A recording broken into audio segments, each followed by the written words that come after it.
Sekali lagi mari kita buka Roma 8 ayat 13 sampai 18. The power of the Holy Spirit. Sebab jika, sebentar saya kok bisa, Sebab jika kamu hidup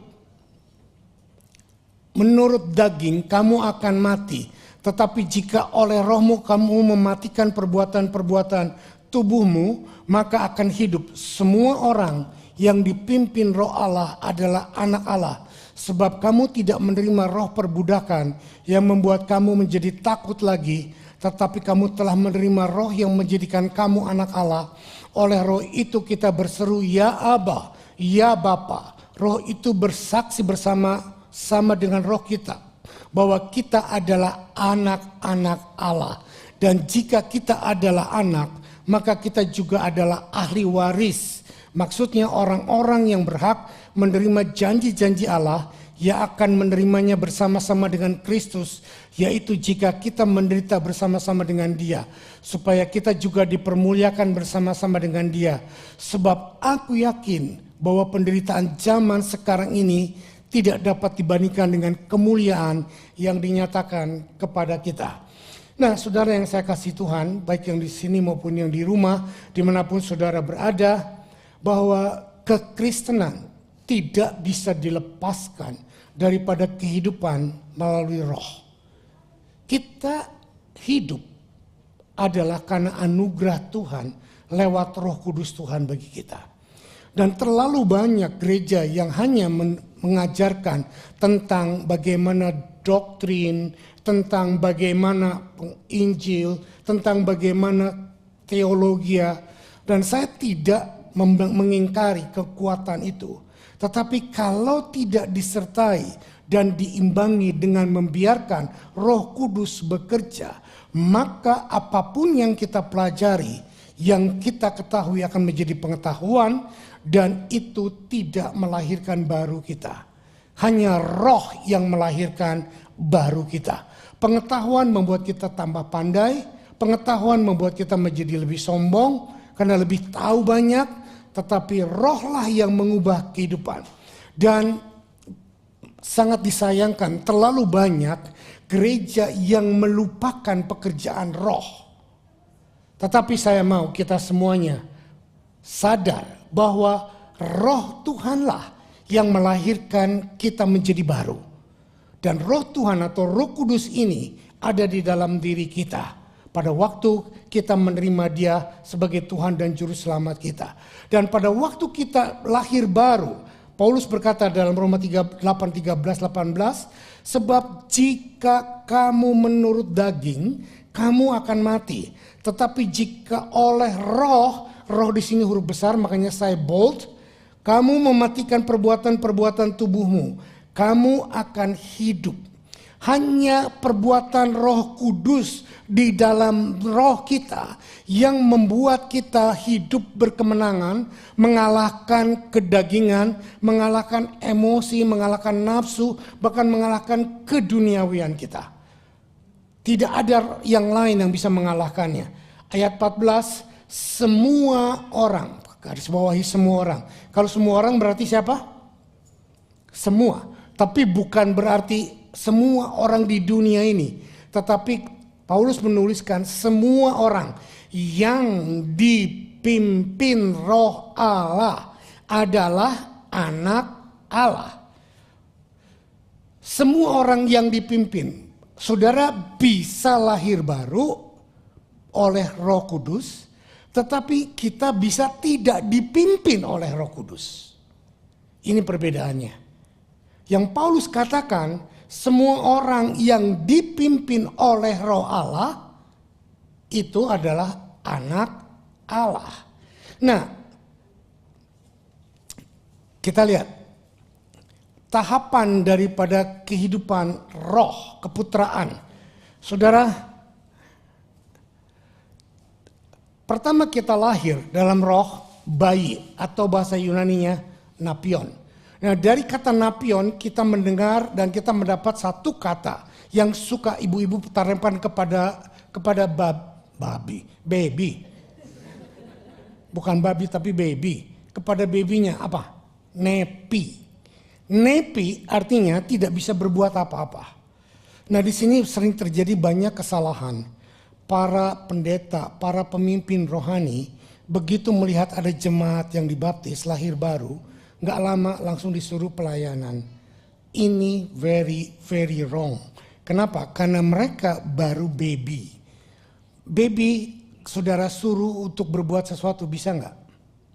Baby rohani sangat merepotkan. Minta ini, minta itu. Dia lapar nangis, seneng nangis, berak nangis, semua nangis. Itulah nepi, dan banyak sekali gereja penuh dengan amburadul karena banyak pekerjanya nepi. Coba suruh baby, ngapain lu di situ? Ayo bangun. Yang nyuruh yang goblok, betul nggak? Baby disuruh berbuat sesuatu, apalagi menolong. Ayo bantuin mama cuci piring. Yang nyuruh yang bego. Saudara, terlalu salah. Terus yang kedua, kita lihat setelah nepion, anak balita, Indonesia bilang bawah 5 tahun. Tetapi dalam bahasa Inggris disebut little children. Nah, dalam bahasa Yunaninya mungkin pakai Y atau mungkin pakai I, paidion. Nah, paidion ini kita lihat siapa yang suka main catur. Bidak yang paling kecil itu namanya pion. Dari situlah kata paidion. Bidak paling kecil pion, melangkahnya banyak apa enggak? Cuma satu step. Satu step ke kiri, satu step ke kanan, satu step ke depan, dan dia nggak bisa mundur. Nah, paidion atau pion itu anak balita disuruh kerja. Coba saya yang dekat dengan anaknya Christina, namanya Abigail. Dia belum 5 tahun, baru 4 tahun. Coba suruh dia ngepel. Bisa dia ngepel? Bisa. Tapi ngepelnya nggak mungkin bersih, malah amburadul semua, becek semua. Iya kan? Nah, yang seperti ini terjadi banyak di gereja. Yang belum waktunya menanggung beban, diberikan beban. Yang salah yang memberikan beban. Anak itu nggak stres habis pun, puji Tuhan. Ya, yang ketiga, kita lihat yang ketiga, teenager. Dalam bahasa Inggrisnya teenager, dalam bahasa Indonesianya remaja, dan yang bahasa Yunaninya teknon. Saudara, baby bikin pusing.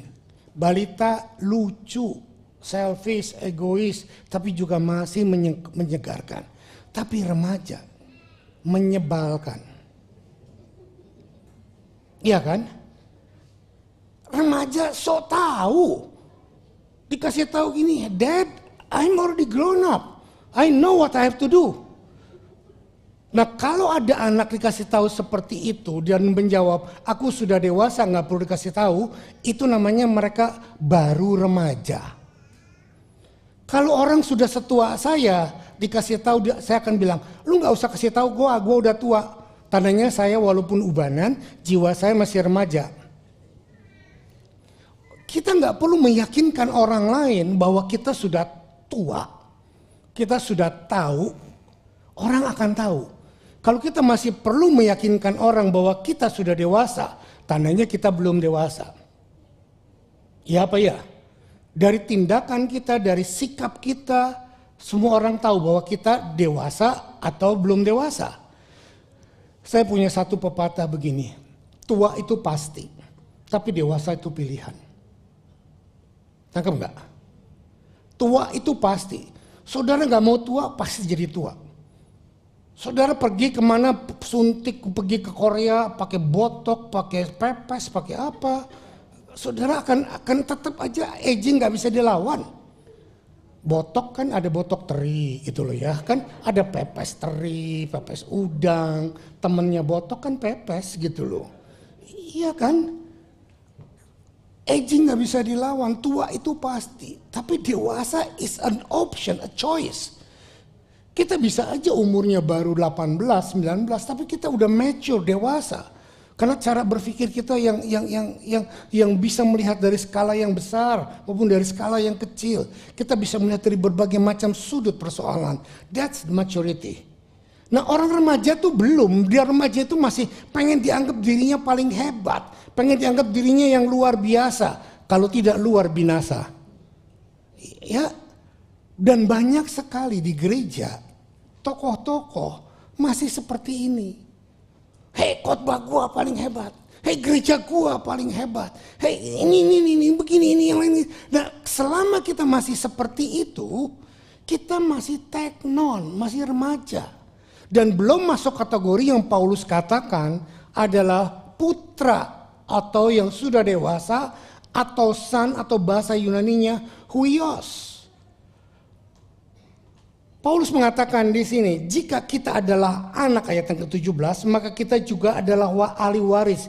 Maksudnya orang-orang yang berhak menerima janji-janji Allah yang akan menerimanya bersama-sama dengan Kristus, yaitu jika kita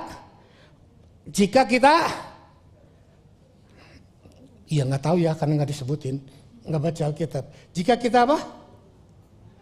Jika kita juga menderita, yaitu jika kita menderita bersama-sama dengan anak yang sudah dewasa atau putra, inilah yang akan mewarisi kekayaan, kemuliaan dan janji-janji Kristus secara sepenuhnya utuh.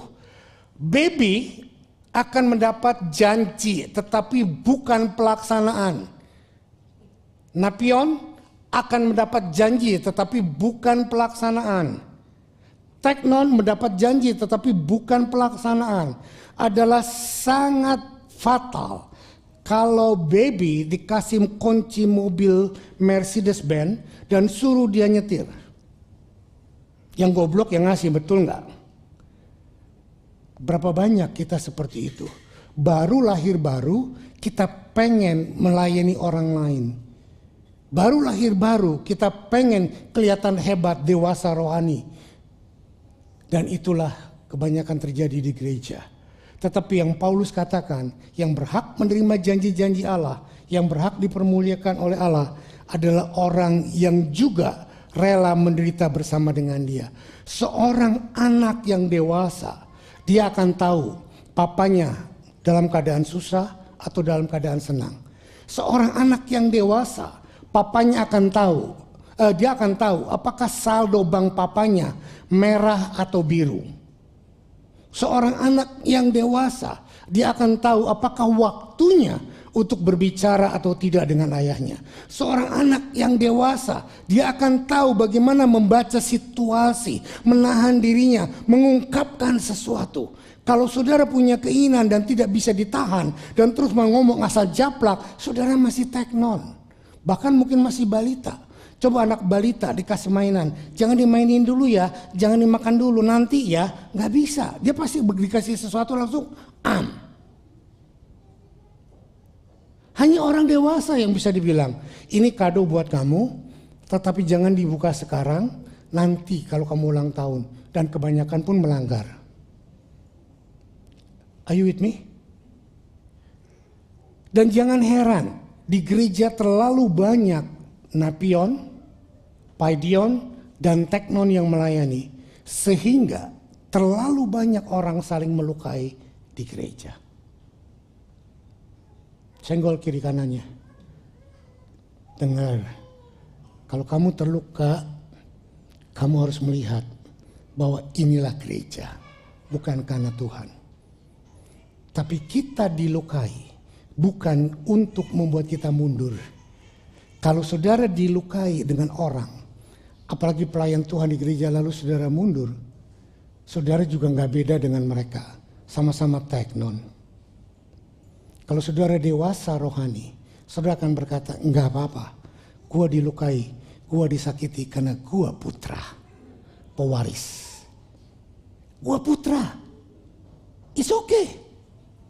Kenapa mesti disinggung sama orang lain? Kenapa mesti marah dikatain sama orang lain? Karena kita sama dengan mereka.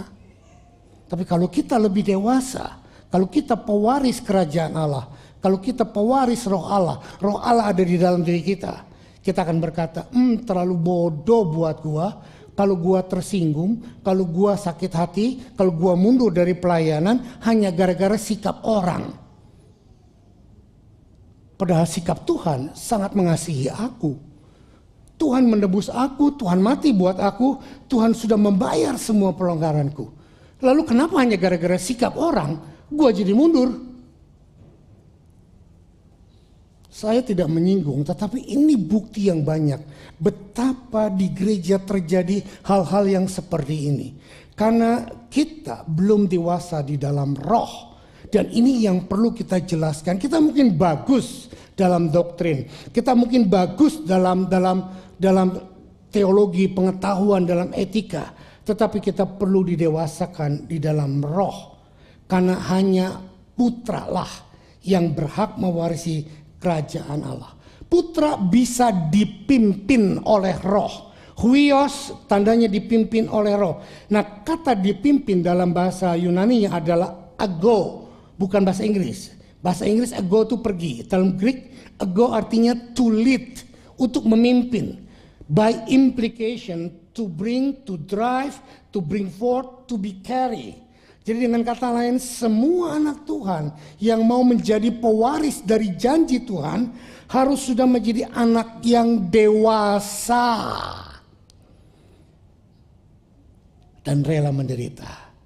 Bukti orang dewasa rela menderita. Contoh, saya pakai ilustrasi siapa ya? Joni adalah. Joni baik masa dia nggak mungkin tersinggung sama saya. Joni, waktu kamu pertama kali kerja, hasil kerja kamu pakai buat apa? Bingung, karena udah berapa puluh tahun yang lalu. Sederhana, waktu kita selesai sekolah, kita kerja, gaji kita pakai buat beli keperluan kita, betul nggak? Ya sebagian dikasih ke orang tua lah, sebagian dikasih siapa lah, tapi mainly adalah untuk keperluan kita. Lalu setelah kita dewasa lagi, kita berumah tangga, menikah. Sebagian gaji kita diberikan kepada siapa? Istri. Itu udah levelnya sacrifice lagi. Lalu setelah kita punya anak, sebagian besar gaji kita diberikan kepada siapa? Kepada istri dan anak. Kalau ada anak, anak-anak. Iya kan? Akhirnya kita rela untuk hanya mengambil sebagian kecil dari penghasilan kita. Yang mayoritas kita berikan kepada orang-orang yang terdekat yang mengasihi kita. That's a proof that you are huios. Itu bukti bahwa engkau rela menderita demi kepentingan dan kebahagiaan orang lain. Inilah yang dikatakan oleh Paulus, putra yang mewarisi kerajaan Allah. Rela untuk menderita. Bukan, oh gue yang kerja, lu kan cuma istri, lu tahu apa, lu gua gaji gini. Nah itu bukan huios. Itu namanya diktator dalam rumah tangga. Dan saya percaya anak-anak Tuhan yang benar tidak seperti ini. Semua anak Tuhan yang ingin lahir baru harus dipimpin oleh Roh Allah adalah anak-anak Allah. Nah, sebetulnya inilah rencana Tuhan di dalam kitab Kejadian pasal 1 ayat 27. Maka Allah menciptakan manusia menurut gambarnya. Menurut gambar Allah diciptakannya dia laki-laki dan perempuan, diciptakannya mereka. Allah memberkati mereka, lalu Allah berfirman kepada mereka, beranak cuculah dan bertambah banyak, penuhilah bumi dan taklukkan itu, berkuasalah atas ikan-ikan di laut dan burung-burung di udara dan binatang yang merayap di bumi. Saudara, coba jawab pertanyaan saya. Waktu Tuhan menciptakan Adam nepion atau paidion atau teknon? Gak tahu Pak, terserah lu aja dah. Ayo. Kita gak pernah mikir sejauh itu kan. Cuman kitanya tahu bahwa Allah menciptakan Adam. Ada yang bilang napion? Ada yang bilang paidion? Ada yang bilang teknon? Ada yang gak mau jawab? Semua salah. Huios. Adam diciptakan sudah dewasa, tidak melalui proses baby. Tidak dibilang di Alkitab bahwa Adam dilahirkan. Tidak dibilang bahwa Adam bertumbuh dari baby menjadi dewasa. Tetapi begitu Tuhan menciptakan Adam dan Tuhan mendelegasikan kekuasaannya dan Tuhan memberikan rohnya kepada Adam. Itu tanda bahwa Adam sudah menjadi son, sudah menjadi huios. Sehingga Tuhan berkata kepada Adam, kuasailah bumi. Tuhan gak mungkin memberikan mandat kuasailah bumi kalau dia masih nepion. Nangkap nggak? Nah di sini loh pengertiannya. Kebanyakan kita cuma berpikir jadi anak Tuhan, gue terima kuasa, gue harus melakukan. Betul, Anda punya kuasa, tetapi Anda perlu dilatih, Anda perlu ditrain untuk melakukannya. Dan Alkitab menunjukkan kepada kita, Adam dilatih untuk menjalankan kuasa itu. Saudara bilang, dari mana om tahu? Loh, yang ngasih nama siapa? Yang ngasih nama semua ciptaan Tuhan siapa? Adam. Sekarang saudara bukan apa hubungannya ngasih nama dengan latihan otoritas? Pak Bobi, yang ngasih nama Pak Bobi siapa? Tetangga, tukang beca, atau papa? Orang tua. Kenapa orang tua yang ngasih nama? Karena orang tua punya otoritas atas kita. Setiap orang yang memberi nama kepada orang lain, dia punya otoritas. Dan saya punya banyak privilege. Salah satunya anaknya Frankie, saya punya privilege, mereka datang kepada saya, doa, hamil, dan pada waktu punya anak dia tanya, om siapa namanya? Saya bilang Refaya, kaget mereka, aneh om namanya, Refaya, masa nanti panggilnya Payah, enggak lah. Saya bilang bukan Payah, namanya Reva, saya bilang itu. Dan akhirnya mereka nurut. Kenapa mereka minta nama kepada saya? Karena mereka look up saya dan mereka memberikan otoritas kepada saya untuk memberikan otoritas kepada anak-anak mereka. Saudara, Tuhan melatih Adam. Tuhan menciptakan semua binatang dan dibawa kepada Adam untuk menamainya. Ini tidak mungkin terjadi kalau Adam nepion. Nepion ditanya, Tuhan lagi nyiptain apa? Nggak tahu. Tapi saya percaya waktu Tuhan menciptakan semut, menciptakan gajah, Adam ada di situ dan melihat Tuhan mengerjakannya. Sehingga Tuhan waktu berkomunikasi dengan perbuatan, Adam nangkap rencana Tuhan.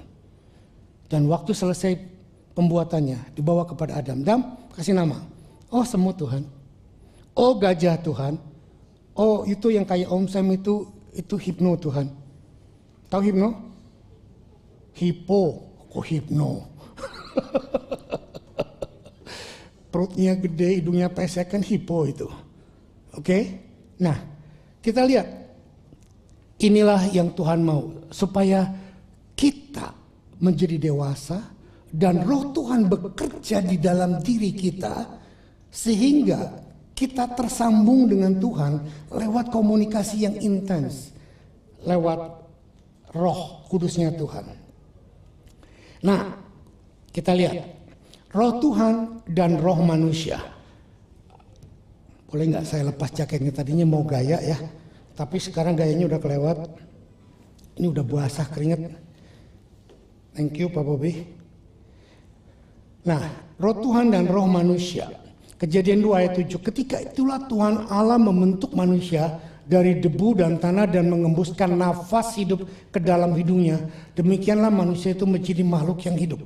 Pernah nggak saudara berpikir, apa sih perlunya Tuhan main sebul-sebulan meniupkan nafasnya kepada kita? Pernah nggak saudara berpikir demikian?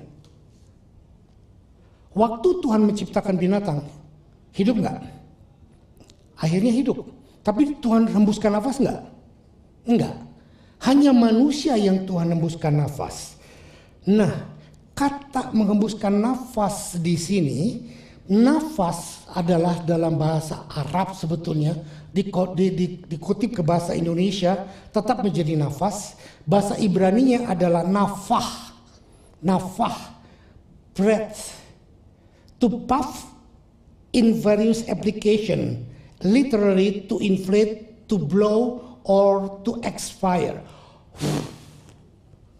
Nah kita berpikir Tuhan lagi iseng mungkin main tiup-tiupan, main sebul-sebulan supaya sebalon di sebul bisa terbang gitu loh. Itu tidak demikian. Lompat. Gambar Allah memberikan napah atau nafas atau breath atau rohnya, juga kita bisa compatible dengan kehendak Tuhan dan bisa berfungsi melakukan rencana Allah, dan Tuhan memberkati manusia itu lalu memberikan perintah untuk berkuasa di bumi. Tanpa Tuhan mengembuskan rohnya kepada manusia, manusia tetap menjadi makhluk hidup tetapi tidak compatible dengan Tuhan. Saudara yang belajar komputer mungkin Alfon bisa jelas ya, compatible. Tahu ya compatible? Apa sih bahasa biasa? Cocok. Bisa juga cocok, bisa juga ada lagi apa? Bisa nyambung. Sinkron. Apalagi? Matching. Apalagi? Ya sudahlah. Yang penting kalau Tuhan tidak mengembuskan rohnya kepada kita, kita tidak bisa berkomunikasi dengan roh dengan Tuhan. Dan sebetulnya komunikasi roh dengan Tuhan bukan hanya untuk kita berbahasa roh, tetapi untuk kita menyadap dan mengerti apa yang ada di dalam agendanya Tuhan. Nah, pada waktu kita baca Alkitab dengan pengertian roh yang Tuhan berikan kepada kita, maka roh ini akan mengiluminasi, membuka kita, pengertian kita kepada firman yang tadinya kita tidak mengerti. Jadi roh diberikan kepada kita supaya kita bisa komunikasi dengan Tuhan, dan komunikasinya tidak error, tapi compatible. Contoh, kalau program komputer Apple dengan Android, nggak kompatibel ya, Fon? Enggak. Harus kalau mau kompatibel harus dijembatani dengan program, betul nggak? Nggak tahu saya bukan orang komputer. Kira-kira seperti itu. Nah, pada waktu manusia sudah diciptakan, diberikan rohnya, dan diberkati oleh Tuhan, lalu Adam hidup di dalam kuasanya Tuhan, sehingga Adam bisa ngomong dengan binatang, sehingga Adam bisa berkuasa atas alam semesta. Dan memang tidak ditulis dalam Alkitab, tetapi kesimpulan saya, kalau ada orang bilang orang berhikmat di dunia ini Salomo, saya bilang you're wrong. Orang paling berhikmat di bumi ini adalah sebetulnya Adam.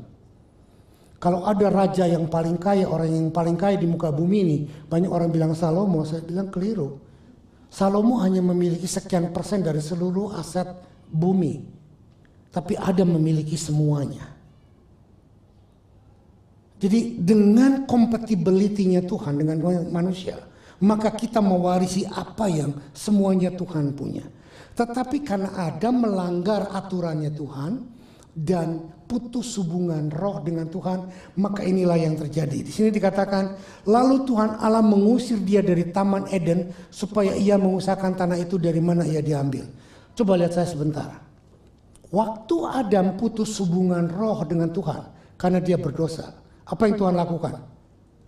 Tuhan pindahkan tempat tinggal Adam dari Garden of Eden ke tempat di mana dia diciptakan. Tempat dia diciptakan adalah bumi. Garden of Eden adalah bumi, tapi bumi yang sudah dikhususkan oleh Tuhan, dianugerahkan oleh Tuhan untuk Adam tinggal. Dengar baik-baik. Saudara berpikir ini gak ada artinya, sangat berarti. Waktu kita lahir baru, roh kita diperbaharui dengan Tuhan, maka kita konteks dengan Tuhan, kita hidup dalam anugerah Tuhan, kita hidup rasanya diberkati, kita hidup rasanya indah, berkomunikasi dengan Tuhan sangat gampang. Tetapi pada waktu kita berjalan dan jatuh dalam dosa, dengar baik-baik, maka Tuhan memindahkan kita dari suasana Garden of Eden, dari anugerah dan kuasa Tuhan yang begitu melimpah, ke tempat di mana dunia berada. Hei, terlalu banyak anak Tuhan yang hidupnya tidak dipimpin oleh Roh Allah. Dia masih ke gereja, dia masih baca Alkitab, dia masih berdoa, tapi dia hidup di dunia dengan aturan dunia.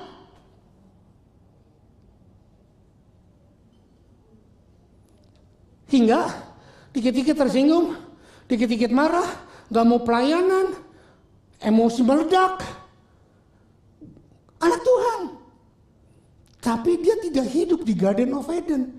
Karena dosa putus hubungan dengan Tuhan.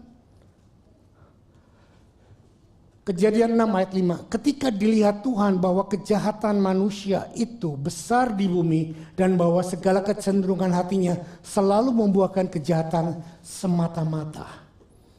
Maaf, saya harus bilang.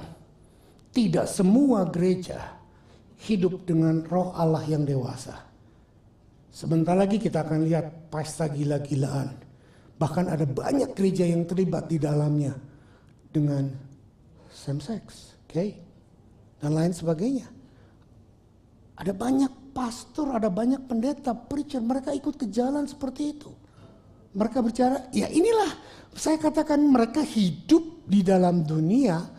Walaupun mereka bergereja, walaupun mereka menyandang pastor, tetapi mereka putus hubungan dengan Tuhan sehingga hidupnya tidak digovern oleh roh Allah, tapi digovern oleh roh dunia. Maka terbukalah mata mereka berdua dan mereka tahu bahwa mereka telanjang.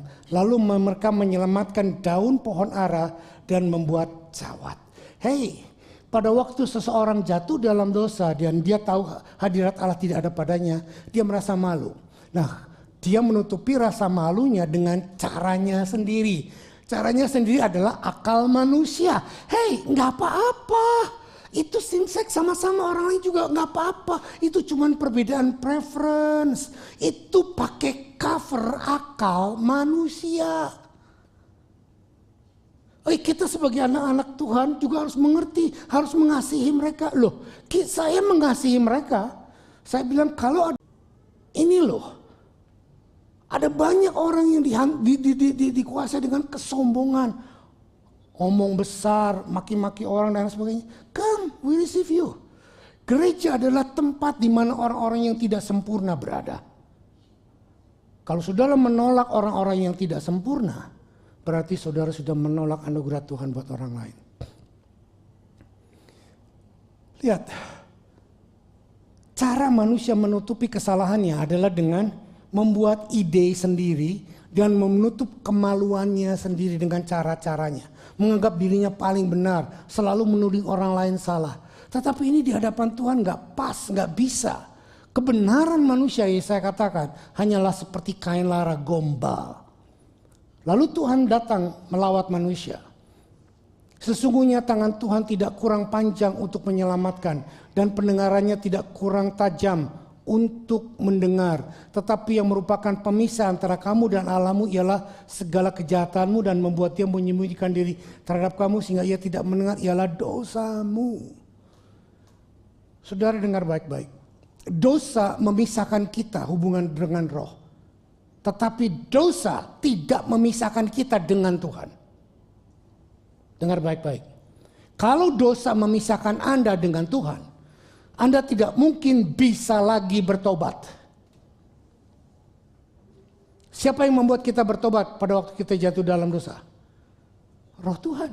Pekerjaan Tuhan lewat firman, lewat khotbah, lewat nasihat orang, lewat doa orang. Tapi pada waktu kita berdosa, kita membuat diri kita terpisah dari Tuhan. Bukan Tuhan yang membuat, tetapi kita yang membuat. Sehingga kita tidak lagi bisa contoh-contoh. Terlalu ada ya. Sederhana, waktu di sini nggak ada, tapi di sana sini banyak. Saudara lagi menghisap rokok kudus. Terus tiba-tiba saya datang di depan saudara. Apa yang saudara lakukan? Apa yang saudara lakukan? Bukan cuma matiin, buang tuh rokoknya langsung gini. Shalom Pak Pendeta. Nah inilah yang saya katakan kebenaran manusia. You never knows. Bahwa waktu saudara sebul Roh Kudus di sorga dan Roh Tuhan melihat betapa sedihnya dia. Waktu saudara boasting dengan dirimu, waktu saudara merasa sakit hati dan dendam kepada orang lain, bagaimana Tuhan bukan luka, Tuhan nggak mungkin terluka lagi, tapi Tuhan sedih dan meneteskan air mata bahwa engkau tidak mengerti kehendakku. Membuat kita terpisah. Yang memisahkan kita dari Tuhan adalah dosa kita. Nah, Tuhan bilang nggak cocok dengan cara kebenaran manusia, nggak cocok dengan cara pakai adat budaya manusia untuk membenarkan dirimu sendiri. Tapi Tuhan bilang, aku punya solusi. Maka Tuhan turun. Kejadian 3 ayat 21. Dan Tuhan Allah membuat pakaian dari kulit binatang untuk manusia dan istrinya itu, lalu mengenakannya kepada mereka. Kalau kita melihat Tuhan membuat baju dari kulit binatang, berarti ada binatang yang dikorbankan. Betul? Berarti ada darah yang tercurah. Nah, dimulailah era korban darah. Ibrani 9 ayat 13-15 berkata demikian. Sebab jika darah domba jantan dan darah lembu jantan dan percikan abu lembu muda menguduskan mereka yang najis, sehingga mereka disucikan secara lahiriah, betapa lebihnya darah Kristus yang oleh roh yang kekal telah mempersembahkan dirinya sendiri kepada Allah sebagai persembahan yang tak bercacat, akan menyucikan hati nurani kita dari perbuatan-perbuatan yang sia-sia, supaya kita beribadah kepada Allah yang hidup. Karena itu ia adalah pengantara dari satu perjanjian yang baru, supaya mereka yang terpanggil dapat menerima bagian kekal yang dijanjikan. Sebab ia telah mati untuk menebus pelanggaran-pelanggaran yang telah dilakukan selama perjanjian yang pertama. Perjanjian yang lama Tuhan dengan dengan Adam, dengan Abraham, dengan Nuh dan lain sebagainya lewat korban darah selesai. Karena darah domba atau darah binatang tidak menyelesaikan, hanya menutupi. Lalu Tuhan membuat satu rencana, yaitu korban lewat darahnya sendiri. Darah tubuh Tuhan Yesus Kristus itulah yang menjadi persembahan kudus yang permanen, yang menyucikan dosa kita. Nah, terjadilah rencana perjanjian baru. Dari korban darah, Tuhan merencanakan sebuah perjanjian baru. Kita lihat Yesaya 36 berkata demikian. Kamu akan kuberikan hati yang baru dan roh yang baru di dalam batinmu, dan aku akan menjauhkan dari tubuhmu hati yang keras, dan kuberikan kepadamu hati yang taat. Rohku akan kuberikan diam di dalam batinmu, dan aku akan membuat kamu hidup menurut segala ketetapanku, dan tetap berpegang pada peraturan-peraturanku dan melakukannya. Dan kamu akan diam di dalam negeri yang telah kuberikan kepada nenek moyangmu, dan kamu akan menjadi umatku, dan aku akan menjadi Allahmu. Aku akan melepaskan kamu dari segala dosa dan pelanggaranmu, dan aku akan menumbuhkan gandum serta membanyakkan. Dan aku tidak lagi mendatangkan kelaparan atasmu. Aku juga akan memperbanyak buah pohon-pohonmu dan hasil ladangmu, supaya kamu jangan lagi menanggung noda kelaparan di tengah-tengah bangsa-bangsa. Perhatikan, saya ngambil dua kesimpulan. Janji perjanjian baru dimulai dengan pembaharuan roh. Pembaharuan roh membuat kita menjadi kembali umat Allah. Dan berkat jasmani adalah manifestasi dari pembenaran janji roh. Jangan mengejar berkat jasmani tanpa kita memperbaharui hubungan roh kita dengan Tuhan. Di sini Tuhan berkata, aku akan mengadakan perjanjian baru dengan kamu, dan aku akan memberikan rohku diam di atas kamu. Kuberikan diam di dalam batinmu, dan aku akan membuat hidupmu menurut segala ketetapanku. Roh Tuhanlah yang membuat kita bisa taat melakukan firman Tuhan. Roh Tuhanlah yang membuat kita bisa setia berdoa, bisa setia datang ke gereja, bisa setia melakukan firman Tuhan, bisa nggak sakit hati di fitnah orang, bisa nggak marah dibenci orang, dan bisa memberkati orang yang mengutuki kita. Karena itu roh Tuhan, bukan kemampuan kita. Tetapi banyak dari kita juga keliru. Karena yang kita kejar bukan roh Tuhan dulu, tapi yang kita kejar ini. Bahkan seringkali dibalikan. Loh, bukti lihat, aku berkenan kepada Tuhan, lihat bisnisku berhasil. Ada banyak hamba-hamba Tuhan berkata, ayo layani Tuhan, nanti kamu diberkati. You wrong. Kamu sudah diberkati, walaupun kamu belum melayani Tuhan. Lihat tadi janji, Kejadian 1 ayat 26-28, Tuhan berkata, aku memberkati mereka, dan aku berkata kepada mereka, sebelum ada melakukan apa-apa, Tuhan sudah memberkati.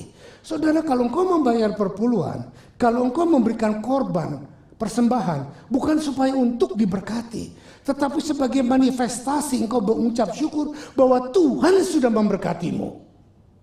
Tuhan sudah mengurapimu dan Tuhan sudah melimpahkan yang terbaik bagi engkau. Tuhan tidak perlu uangmu, tapi yang Tuhan perlu adalah sikap rohmu.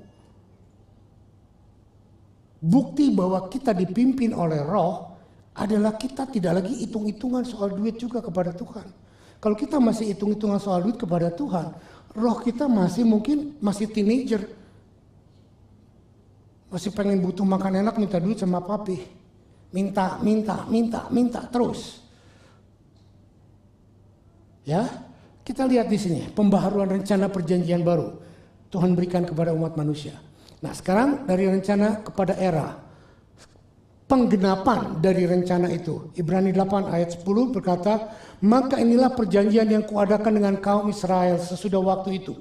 Demikianlah firman Tuhan, aku akan menaruh hukumku dalam akal budi mereka dan menuliskannya di dalam hati mereka. Maka aku akan menjadi Allah mereka dan mereka akan menjadi umatku. Paulus menuliskannya dalam 2 Korintus 5. Jadi siapa yang ada di dalam Kristus, ia adalah ciptaan baru. Yang lama sudah berlalu, sesungguhnya yang baru sudah datang. Dan semuanya ini dari Allah yang dengan perantaraan Kristus telah mendamaikan kita dengan dirinya dan yang telah mempercayakan pelayanan perdamaian itu kepada kami. Sebab Allah mendamaikan dunia dengan dirinya oleh Kristus dengan tidak memperhitungkan pelanggaran mereka. Ia telah mempercayakan berita pendamaian itu kepada kami. Jadi kami ini adalah utusan-utusan Kristus. Seakan-akan Allah menasihati kamu dengan perantaraan kami dalam nama Kristus. Kami meminta kepadamu, berilah dirimu diperdamaikan dengan Allah. Dia yang tidak mengenal dosa telah dibuatnya menjadi dosa. Karena kita supaya dalam dia kita dibenarkan oleh Allah. Kita dibenarkan oleh Allah bukan karena perbuatan kita. Garis bawah ini, saudara dibenarkan oleh Allah, saya dibenarkan oleh Allah, bukan karena saya puasa 2 tahun, bukan karena saya pantang ini, bukan karena saya khotbah, bukan karena saya rajin doa jam 5, jam 6 pagi, bukan itu. Kita dibenarkan oleh Allah karena Allah menaruh rohnya di dalam kita. Nah, pada waktu Allah menaruh rohnya di dalam kita, maka akan timbul di dalam keinginan kita perbuatan-perbuatan yang menyukakan hati Tuhan. Amin. Adalah bohong kalau roh Allah tinggal di dalam kita penuh dengan kepahitan. Gak ada. Karena Tuhan mati di salib. Jelas ayat ini berkata bahwa dia menggantikan seluruh dosa kita. Kepahitan kita dipikul, dendam kita diambil, semua masalah kita diambil. Kalau masih ada di dalam diri kita, ya kita yang bodoh. Kenapa kita masih mau memelihara kepahitan? Kenapa kita masih mau memelihara kesombongan? Kenapa kita masih mau memelihara hal-hal yang buruk di dalam diri kita? Sementara Tuhan bilang, aku sudah ambil semuanya. Lalu di mana letak kesalahannya? Ya kita, karena kita tidak mau menyerahkan semuanya. Enak aja, gua ampuni dia nyakiti gua. Hoi, dengar baik-baik. Pengampunan bukan benefit bagi orang yang menyalahkan kamu. Pengampunan adalah benefit buat kamu, buat dirimu sendiri. Tidak ada hubungannya dengan orang yang menyakiti. Mungkin dia tidak minta maaf, mungkin dia tidak mengerti dia salah, tapi engkau ampuni dia. Karena itu perintah Tuhan. Tapi kalau engkau tidak mengampuni, maka semua dosamu pun Tuhan perhitungkan tidak diampuni. Kenapa? Karena engkau sendiri yang melakukannya. Saudara lihat, hidup di dalam roh termanifestasi dalam perbuatan daging, dalam perbuatan manusia, kehidupan kita sehari-hari. Adalah bohong, saudara, berbahasa roh kencang-kencang 2 jam, 3 jam, tapi hidupmu dengan kesombongan. Hidupmu dengan penuh kepahitan, hidupmu penuh dengan pelit, kikir. Itu bukan roh Allah. Itu roh Kudus Allah. Ya. Oke, next. Nah, pembaharuan selalu dimulai oleh Roh. Roma 8 ayat 13. Semua orang yang dipimpin oleh Roh adalah roh anak Allah. Jadi, senggol sebelah kiri kanannya. Enggak semua anak Allah. Kasih tahu dia. Enggak semua orang Kristen anak Allah. Siapa yang dibilang anak Allah? Siapa yang dibilang anak Allah? Yang hidup dipimpin oleh Roh Allah. Are you with me? Nah, pengertian anak ini di sini harus jelas. Tadi saya sudah jelaskan. Bukan lagi nepion, bukan lagi paidion, bukan lagi teknon. Saudara mungkin baby anak Allah. Saudara mungkin balita anak Allah. Saudara mungkin teknon anak Allah. Tetapi saudara belum jadi huios anak Allah. Nah, kalau saudara belum jadi huios anak Allah, saudara tidak berhak untuk menikmati janji-janji Allah. Jangan bilang, loh kan Tuhan berjanji. Iya, Tuhan berjanji buat huios yang mau dipimpin. Tapi buat yang baru lahir, yang baru oe-oe, yang selfish, yang egois, yang gimana, Tuhan bilang, kamu perlu didewasakan, kamu perlu dirubah. Karena sangat bahaya. Kalau saya udah kasih gambaran tadi, sangat bahaya kalau seorang baby dikasih kunci kontak mobil. Iya kan? Sangat bahaya kalau seorang balita dikasih saldo bank 100 juta rupiah. Hancurlah dia. Jadi saudara mengerti sekarang kenapa begitu banyak janji Tuhan dalam hidup kita belum tergenapi. Bukan karena Tuhan yang salah. Tetapi karena kita belum grow up, menjadi mature, menjadi huios-hiosnya Allah. Nah, tanda kita menjadi huios adalah rela menderita dengan dia. Baru kita akan menerima kemuliaan bersama dengan dia. Next. Paulus yang sama menulis dalam Galati seperti ini. Akan tetapi jikalau kamu memberi dirimu dipimpin oleh orang, maka kamu tidak lagi hidup di bawah apa hukum Taurat? Hutang gigi, ganti gigi. Hutang mata, ganti mata. Susi senyum. Karena selalu dia yang sering saya bilang, Sus, move on. Jangan hidup di bawah perjanjian lama. Dulu waktu dia bantu saya di sekretariat, dia jadi sekretaris saya sering gangguin dia. Banyak anak Kristen perjanjian lama ya ini. Disakiti sakit, dimarahi marah, difitnah benci, dan lain sebagainya. Ini anak perjanjian lama. Kalau anak perjanjian baru, tampar kiri. Terus kasih yang kanan, saya enggak. Tampar kiri, ya puji Tuhan lah sudah jangan lagi yang kanan ya. Nanti saya akan jelaskan pengertian ini ada pengertian khusus sendiri. Bahwa tampar kiri kasih yang kanan itu bukan seperti yang kita pikirkan. Kalau kita ditampar pipi kiri lalu saudara ini sekali lagi yang kanan. Bukan begitu. Tapi sekarang itu temanya beda, waktunya beda. Ya, kita lihat. Jadi kita lihat di bawah hukum Taurat. Kita tidak lagi memakai hukum Taurat. Tetapi kita memakai hukum kasih karunia. Lu boleh sakitin gua. Tetapi gua mengampuni lu. Lu boleh tipu gua. Tapi gua tetap mengasihi lu. Amin. Amin. Oke, next. Barang siapa menjadi milik Kristus Yesus, ia telah menyalibkan daging dengan segala hawa nafsunya dan keinginannya. Jikalau kita hidup oleh Roh, baiklah kita juga hidup dipimpin oleh Roh Allah. Kesombongan, kepahitan, egois, kepelitan, termasuk saya harus menyalibkan daging, suka daging wagyu. Sekarang empal juga harus dimakan lah, apa boleh buat lah. Empal gentong Cirebon enak kok gitu loh ya. Jadi jangan cuma mau daging-daging wagyu aja. Yang suka daging wagyu ikut saya ke Israel. Nanti makannya salad, betul nggak Pak? Yang suka daging-daging ikut ke Israel semua pada marah-marah. Makannya begini lagi gitu loh ya. Tapi nggak apa-apa, it's good for your health.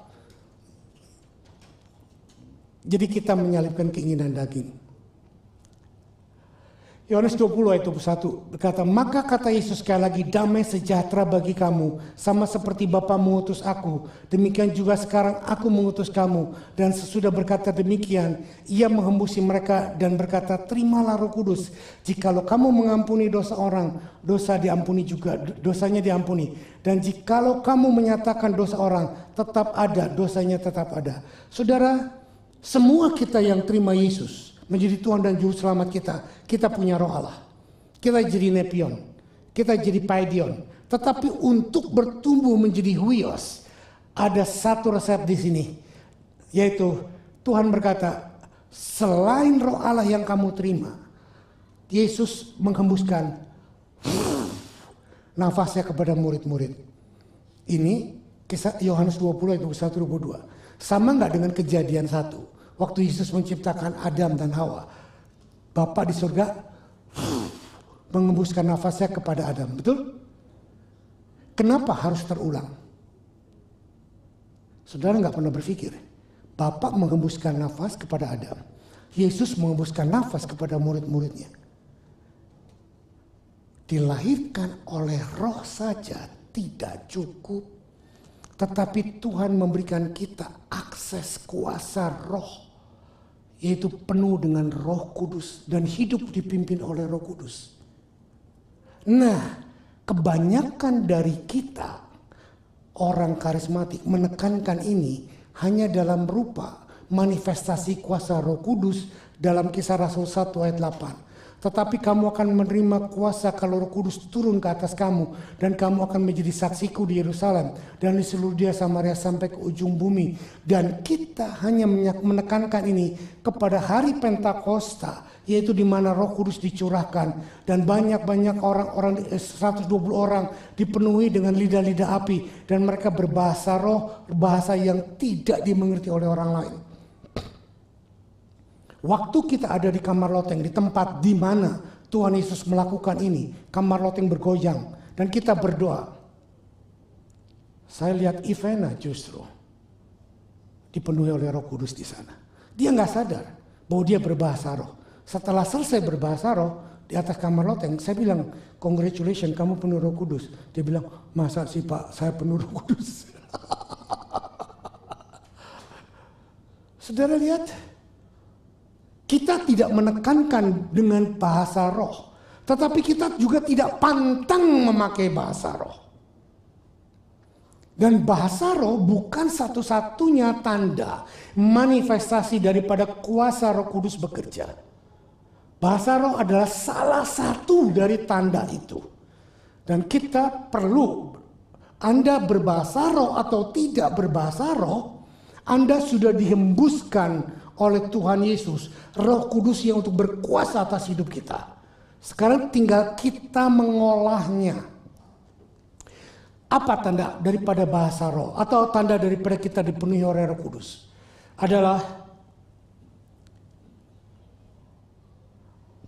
orang yang dipenuhi oleh Roh Kudus, dia akan bertambah pengetahuannya.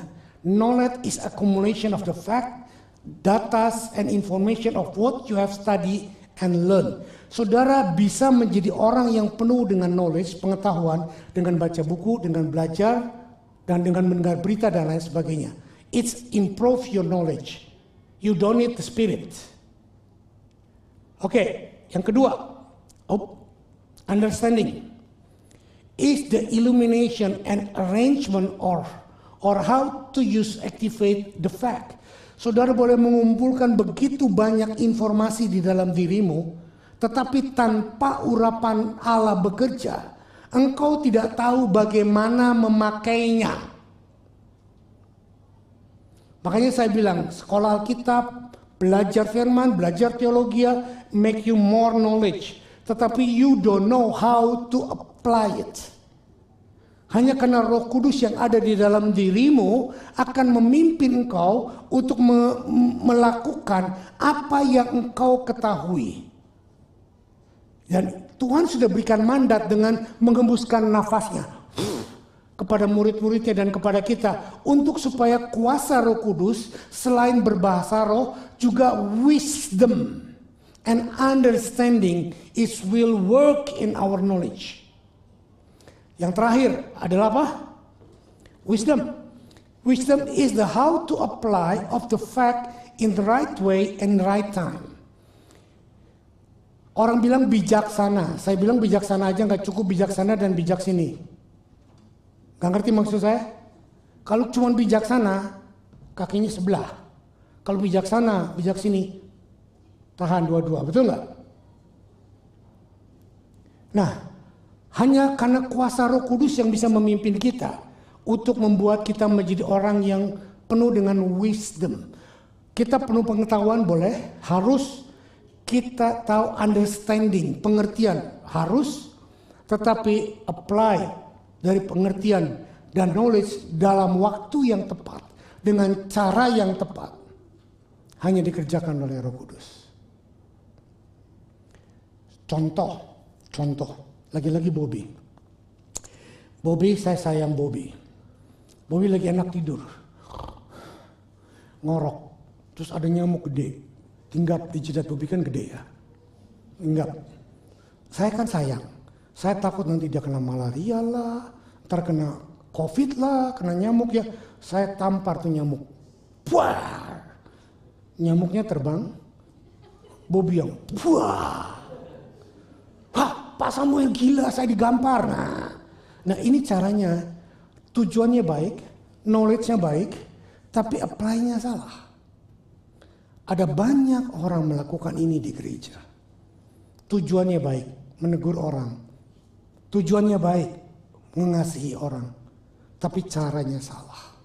Melakukannya dengan cara yang keliru. Saudara, kita tidak disuruh oleh Tuhan untuk menjudge orang lain. Kita tidak disuruh oleh orang lain. Tuhan untuk menegur setiap kesalahan orang lain. Kalau saudara melihat ada kesalahan orang lain, nomor satu yang harus kita lakukan, doakan. Doakan.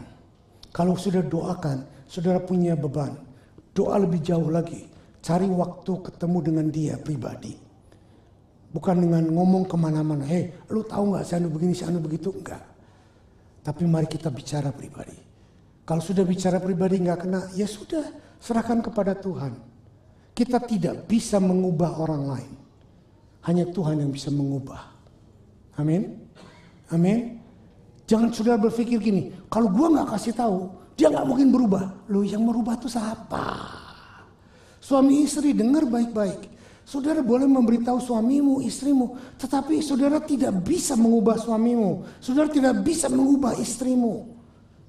Yang bisa mengubah hanya Tuhan. Serahkan mereka kepada Tuhan. Biar Tuhan yang gampar mereka. Saya salah ngomong saya. Kok Tuhan gampar? Itu nada kasih yang penuh dengan kejengkelan, betul nggak? Nadanya kasih, Tuhan mau ngubah tapi dengan jengkel, gampar. Nah itulah bukan wisdom yang sebenarnya. Tapi mari kita belajar bahwa hanya dengan Roh Allah. Saya mau menekankan dalam pelajaran ini bahwa Roh Kudus bekerja with or without speaking in tongue, bahasa roh. Utamakan bukan cuma mengejar bahasa roh, tapi biarkan Roh Kudus memberikan buah dalam hidup kita. Seperti Paulus, ini ayat terakhir. Yuk kita baca rame-rame, ini bagus sekali. Sesungguh pun demikian, kami memberitakan hikmat di kalangan mereka yang telah matang. Stop. Paulus membicarakan hikmat di antara yang matang. Matang itu boleh nggak saya ganti dengan huios? Jadi saudara diajar, kalau saudara masih nepion, pelajarannya pelajaran dasar nepion. Tapi kalau saudara mau menjadi bijaksana, maka saudara perlu untuk membuat dirimu terus bertumbuh dan walaupun luka, sakit, ditempelengin oleh Tuhan, jalan terus. Jangan give up. Yaitu hikmat yang bukan dari dunia ini. Dan yang bukan dari penguasa-penguasa dunia itu. Yaitu penguasa-penguasa yang akan ditiadakan. Apa bedanya? Jangan dengar omongan orang lain. Orang dunia bilang lain, gila lu, goblok lu gituin aja gak sakit hati. Saudara bilang, hey, gue punya sesuatu roh yang lain. Gue punya attitude yang beda. Lu bodoh, biarkan dianggap bodoh.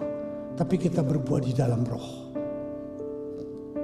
Tetapi yang kami beritakan ialah hikmat Allah yang tersembunyi dan rahasia yang sebelum dunia dijadikan telah disediakan Allah bagi kemuliaan kita. Tidak ada dari penguasa dunia ini yang mengenalnya, sebab kalau sekiranya mereka mengenalnya, mereka tidak menyalibkan Tuhan yang mulia. Tetapi seperti ada tertulis, apa yang tidak pernah dilihat oleh mata, dan yang tidak pernah didengar oleh telinga, dan yang tidak pernah timbul di dalam hati manusia, semua yang disediakan Allah untuk mereka yang mengasihi Dia.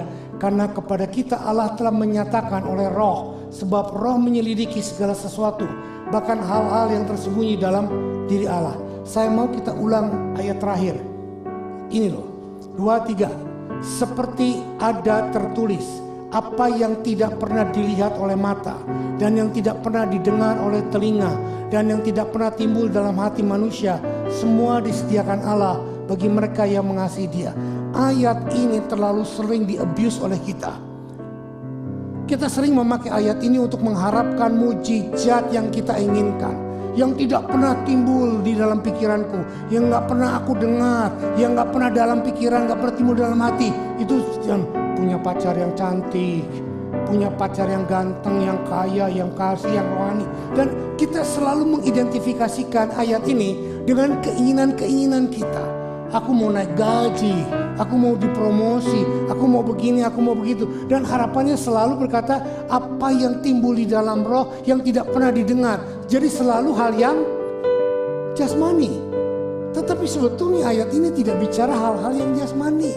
Tapi kita lihat, apa yang tidak pernah dilihat oleh mata, dan yang tidak pernah didengar oleh telinga, dan yang tidak pernah timbul di dalam hati, semua disediakan Allah bagi orang yang mengasihi Dia. Saya mau tanya, keinginan untuk kaya didengar gak? Timbul dalam pikiran gak? Come on, dapat promosi, pengen dapat istri cantik, suami ganteng kaya, timbul dalam pikiran gak? Bukan itu dong yang Tuhan sediakan. Yang Tuhan sediakan hal-hal yang di luar alam pikiranmu. Apa contohnya? Mengampuni orang. Enak aja diampuni. Nah, memberkati orang yang melukai kita. Nah, yang tidak pernah timbul dalam pikiranmu, yang tidak pernah engkau dengar lewat telingamu, tetapi yang Tuhan siapkan bagi orang yang mengasihi Dia. Dilukai, disakiti, emangnya gua pikirin lu dablek, ya memang gua dablek, gak apa-apa. Yang penting Tuhan bersama dengan gua. Amin. Hal-hal yang seperti ini yang Tuhan berikan kepada kita. Karena kepada Allah, kepada kita Allah telah menyatakan oleh rohnya. Lagi-lagi rohnya, katakan rohnya. Jadi komunikasi di dalam alam roh lewat Roh Kudus itu prominent. Itu sangat penting, sangat esensial. Saya menganjurkan saudara yang sudah berbahasa rohlah doa di rumahmu. Berbahasa roh doa dimanapun kau berada. Tapi jangan kenceng-kenceng. Apalagi kalau di gereja saudara kenceng. Iyalah baltas ya kapal. Nanti orang terganggu.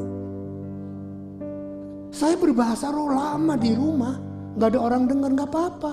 Kalau di gereja gini, kalau memang Tuhan memberikan bahasa roh lebih keras lagi, minta artinya kepada Tuhan supaya berguna bagi orang lain. Sebab roh menyelidiki segala sesuatu, bahkan hal-hal yang tersembunyi di dalam diri Allah. Dan saya mau mengakhiri ini dengan kalimat yang di atas. Sungguh pun demikian kami memberikan hikmat di kalangan mereka yang telah matang, yaitu hikmat yang bukan dari dunia dan yang bukan dari penguasa dunia, yaitu penguasa-penguasa yang dia akan ditiadakan. Tetapi yang kami beritakan ialah hikmat Allah yang tersembunyi dan rahasia yang sebelum dunia dijadikan telah disediakan Allah bagi kemuliaan kita. So, ada hikmat duniawi, betul? Bukan ini yang saya beritakan, bukan ini yang Paulus beritakan, tapi ada hikmat ilahi yang Tuhan sudah beritakan sejak dari mulai Adam, sejak dari sebelum dunia dijadikan. Yaitu Tuhan berkata, be fruitful, be multiply, fill the earth, subdue it, having dominion. 5 hal ini yang Tuhan janjikan. Mari kita terima dengan roh kita, karena perjanjian baru bukan cuma sudah dicanangkan, tetapi sudah digenapi oleh tubuh dan darah Tuhan di atas kayu salib. Kita tundukkan kepala. Bapa, hamba boleh berhenti berbicara tentang bagaimana kuasa roh-Mu dari semula kejadian sampai kepada rencana kekekalan-Mu bahwa Engkau tetap insist mau membuat komunikasi roh dengan kami. Dan biarlah roh kami mulai hari ini menyala Tuhan, dalam nama Bapa, Anak dan Roh Kudus. Dalam nama Tuhan Yesus Kristus, hamba-Mu berkata bahwa bangkitkan roh-Mu di dalam jemaat kami di sini Tuhan. Di Rock City, baik yang hadir maupun yang di rumah, maupun dimanapun mereka berada. Tuhan, dalam nama Bapa, Anak dan Roh Kudus, hikmat, marifat, kebijaksanaan yang dari Tuhan, kuasai hidup setiap kami dengan roh yang daripada-Mu Tuhan. Roh yang sudah berabad-abad bahkan beribu-ribu tahun, yang sudah Engkau hembuskan untuk Adam, yang sudah Engkau hembuskan untuk para rasul, dan Engkau juga sudah hembuskan untuk kami Tuhan. Kami terima bukan hikmat duniawi, tapi hikmat Allah untuk bisa kami berjalan melakukan kehendak Allah, dan kami bisa mengampuni orang-orang yang melukai kami, yang menyakiti kami, dan kami bisa memberkati orang-orang yang melukai kami, dan kami bisa berkata we love you, we bless you, dan kami bisa memberkati pekerjaan-Mu Tuhan. Kami bisa memberikan korban, perpuluhan, persembahan, bahkan kami boleh bertumbuh dalam pengenalan akan Engkau. Dalam nama Yesus kami percaya Tuhan, tahun ini tahun betul-betul kami berjalan di dalam anugerah yang digerakkan oleh kuasa Roh-Mu terjadi dalam setiap hidup kita. Dalam hidup kami, pelayanan kami, gereja kami, rumah tangga kami, bisnis kami, dalam setiap aspek kehidupan kami, sekolah kami. Semuanya Tuhan kami terima. Dan kami percaya Tuhan, bukan cuma lewat pemberitaan firman, bukan cuma lewat pekerjaan roh, tetapi juga Tuhan kami terima karena Engkau sudah memateraikannya dengan tubuh dan darah-Mu. Sekarang Tuhan, hamba persatukan roti ini dengan tubuh-Mu, anggur minuman ini dengan darah-Mu, untuk benar-benar menjadi makanan dan minuman yang sejati untuk kami, supaya kami terus hanya berkompatibel dengan Engkau Tuhan, dan kami boleh menyadap hikmat-Mu, kami boleh menyadap kuasa Roh-Mu untuk kami aplikasikan dalam hidup kami. Dalam nama Yesus kami akan melakukannya. Amin.